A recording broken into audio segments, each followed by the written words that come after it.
Hi there. So we're just going to go over setting up a development environment for working with Sarracenia. Yeah, everything starts at GitHub, and you want to find the correct repository. That's the one in the METPX project is the main repo. And then you got to pick the correct branch because we're working on version 3, and that is not the stable branch. So you have to pick that. And the documentation for version 3 is all here. And there is no other source of documentation. This is the Holy Grail. So here are the tools you need. You're going to be working in Linux. It's either a workstation or a VM. I work on my own workstation, but to demonstrate, it's good to use a VM. We're using Python 3 with pep8, which is the standard syntax for Python, and you definitely need an account on GitHub because our whole workflow is centered around that. So let's go through setting up a VM. You can set up your VM in a variety of ways. On a Linux workstation, multipass is super easy, so I'll do that. All this does is set up an initial kind of vanilla VM with nothing, very minimal stuff on it, with 8 gigs of RAM and 30 gigs of disk. And we'll call that VM flow. So we'll start this up. This is the multipass tool for doing really simple command line management of VMs. So that's nice and simple for our purposes. You can use any any other kind of tool. The important thing is to get a VM with shell access and a networking interface, and that it runs Ubuntu 20, I guess, is the preferred one. That's the OS that comes by default here. So you can see it's Ubuntu 20.04. It's got that address. Now there's a little few minutes to do a workaround. The Python Paramiko, the SSH implementation, doesn't understand certain private keys. And for the tests to run, we have to be able to do SSH through localhost without it prompting for a password. So that's what this little workaround is. There's a queue. The Stack Overflow link explains what the issue is. So we just have to copy the private key into the Ubuntu account on the VM. And this is all about being able to SSH localhost without a password. So now it's there, and now we'll try it. We'll get a shell on there with multipass. The way to get a shell is with the multipass shell command. So we'll do that. And now we'll see that we can do a shell and SSH to localhost without getting prompted for a password. And we can't, so we have to do yes. Now I'll try it again. And now everything's clean. Okay, so now we can go get the source code. There, we're cloning from GitHub, the METPX Sarracenia, and the branch is v03 whip. There we go, cd into into the SR3. So let's, yeah, this thing does all kinds of magic, but it's not really magic. So we'll just show you what it looks like.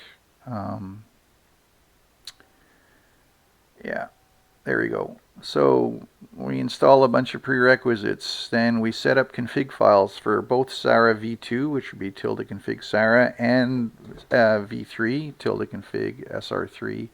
So there's the default.conf, there's the admin.conf, there's the credentials. And in the credentials, we generate a random password when we're running this. So every VM will have its own password. And we set up Bunny Master as the admin account. We declare some sources and subscribers. These will all be used by the tests later on.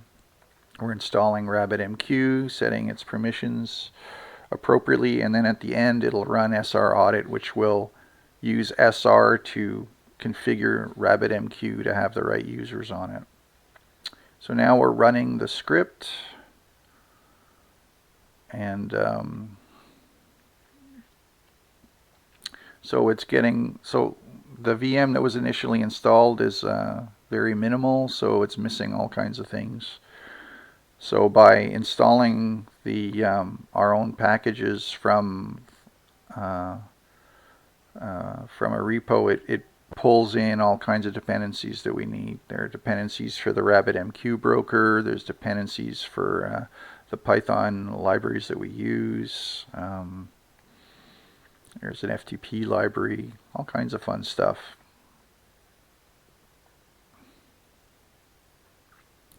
So this is the test we're going to run. We have a variety of flow tests, and basically it's all looping back through localhost. We start off in that samples data directory. Let's go see if we can see an example of that. It's in the insects repository. I'm just going to look on my workstation for where I have that. So we're in insects sample, and there we're walking around. There's 1111 files in there, 1111. And so we copy that file, that whole file tree of 1111 files from samples data to downloaded by sub-AMQP to sent by tsource, etc. Oh, okay, that autoconfig is done. So the autoconfig put in binaries, but we want to be able to work with source, so and build packages and things. So now the add SR3 stuff will add all kinds of development dependencies required to build packages. So that'll take another minute or two. And then we remove the pre-built packages and installed packages from the source we have on the VM, so that we know we're testing the source we actually have and not some package from a repository.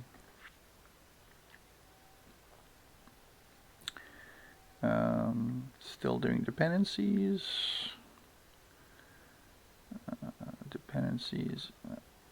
Also build dependencies. Yeah, so there we remove some packages. The MQTT PAHO library for Python is too old in a lot of OSs. We need at least 1.5. Oh, this one is right. So we didn't need to replace it, but we did anyways, just because on some OSs we need to. So yeah, this is what we did. We installed stuff, we removed some things to make sure that we had good modern versions installed with pip3 instead. And then we built a package from source and then installed the package that we built. So now let's check that what we installed is actually working.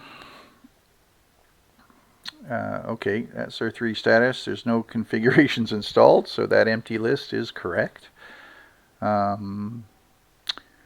We should have installed a RabbitMQ broker, and the management interface should be running on the container, so we need to go check that, see what it looks like.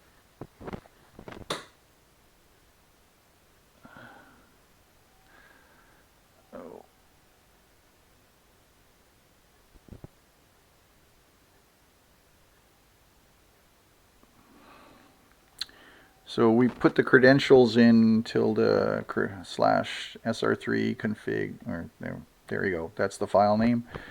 Bunny Master is the administrator for the RabbitMQ broker. So here's an illustration of the perils of copy-paste. I missed the F, and here I am floundering around trying to figure out what happened. Then I noticed the F, and we will try again. There we go.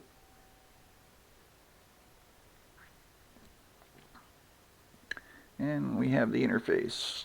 So there's no queues. We don't have any configs, nothing's running. Exchanges, there are some exchanges built by default. Oh, here, we're going to user permissions. So subscriber has certain permissions, that's good. If you're in a, let's look at some other users. The feeder has all permissions, .star, very simple. The source will have something between the subscriber. See, it has a little bit more than the subscriber. These are all set up by the SR audit, that's good. A bunch of default exchanges were put in place by the SR audit, so that's good. So it looks like we have access to the to the management interface, and all good so far. So we're probably ready to run some tests.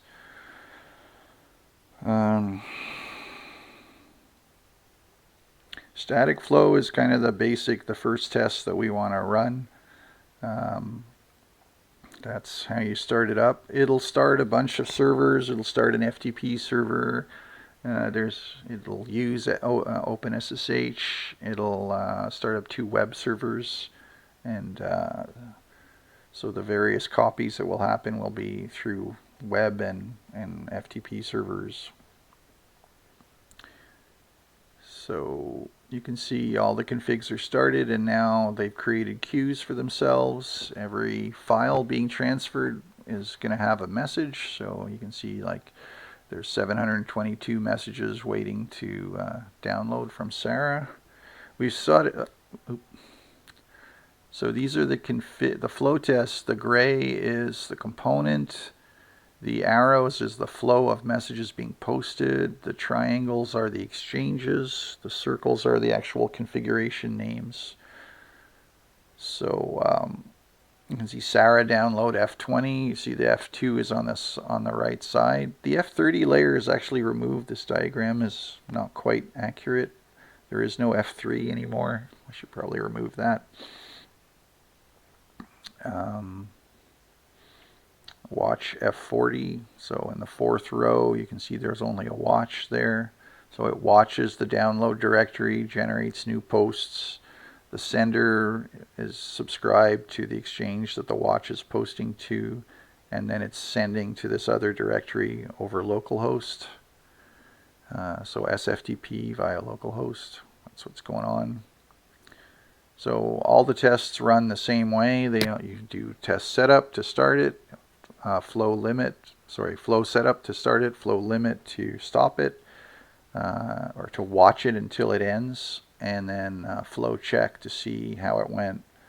The static test is simpler than the other tests. So the static test is the only one where you can Control-C, flow limit, and just look around at stuff. So we'll take advantage to do that while we're waiting.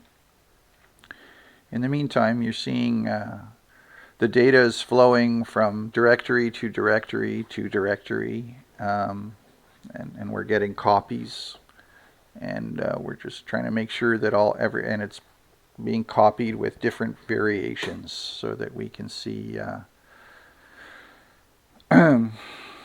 that everything is working. It's kind of a sanity check. So we're just waiting for basically we post 1,111 messages. It goes through this whole daisy chain of configurations, and it should get to the end. And when it gets to the end, when we drop to 0 messages, then the test should be done. And so we just have to wait for this thing to complete.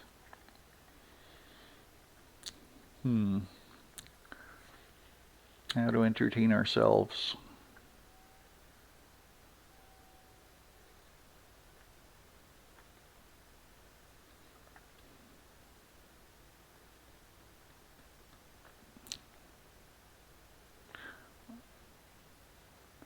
There's stuff we can look at. I'm just wondering what it is. You can see it's going down. It needs to get to 0. We should look around. We've got time. I feel like an NPC in Minecraft.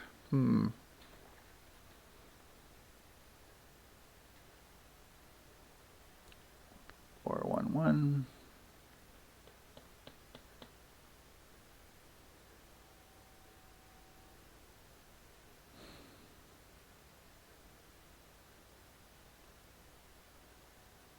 Yeah, you can see that the SFTP sender is the slowest component right now. There's 300 files that are waiting to be sent. There's 100 that are being transferred right now, and there's 311 that are waiting, so it's all stuck at the sender. which is the F5 level. Yeah, between F3 and F5 is where the thing is stuck. Once the sender has sent, it goes to downloaded. It goes to sent by source tsend, and then the poll and the post look at that directory, and then subscribers from them will download. So we're still waiting for the test to finish.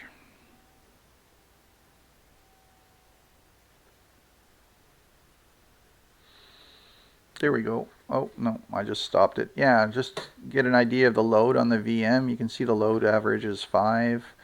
The memory use is 600 gigs, 600 megs are used. There's 5 gig free, so the static test isn't actually that demanding. The dynamic test has a lot more processes, and that's why you need the 8 gig. You don't really need 8 gig just for the static. But that's what the load average looks like. See if flow limits. Are we done yet? Are we there yet? Nope, still 317. Okay. Again, this interrupting of flow limit is something you can only do with the static. Well, actually, you can do it with the dynamic as well, I think. You just can't do it with the flaky broker. Yeah, let's go look at the state files. We got time. So there are no retry files because we're not doing any cleanup. We're not testing the retry functionality in this test. But there are other state files we can look at. So there you go. There's the whole tree. For each configuration, there'll be a state directory under the .cache hierarchy, and you can see there are .pid files. What are .pid files? Well, we'll see what a .pid file is. Let's look at the one for watch.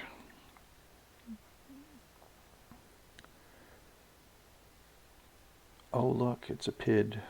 PS, I say F grep PID. No, yeah, the number. There you go. So it's telling you what the process is. Recent files, this is the list of all the files that have been seen by the watch so that it doesn't post them over and over again. If it sees them again, it only posts them when they're different.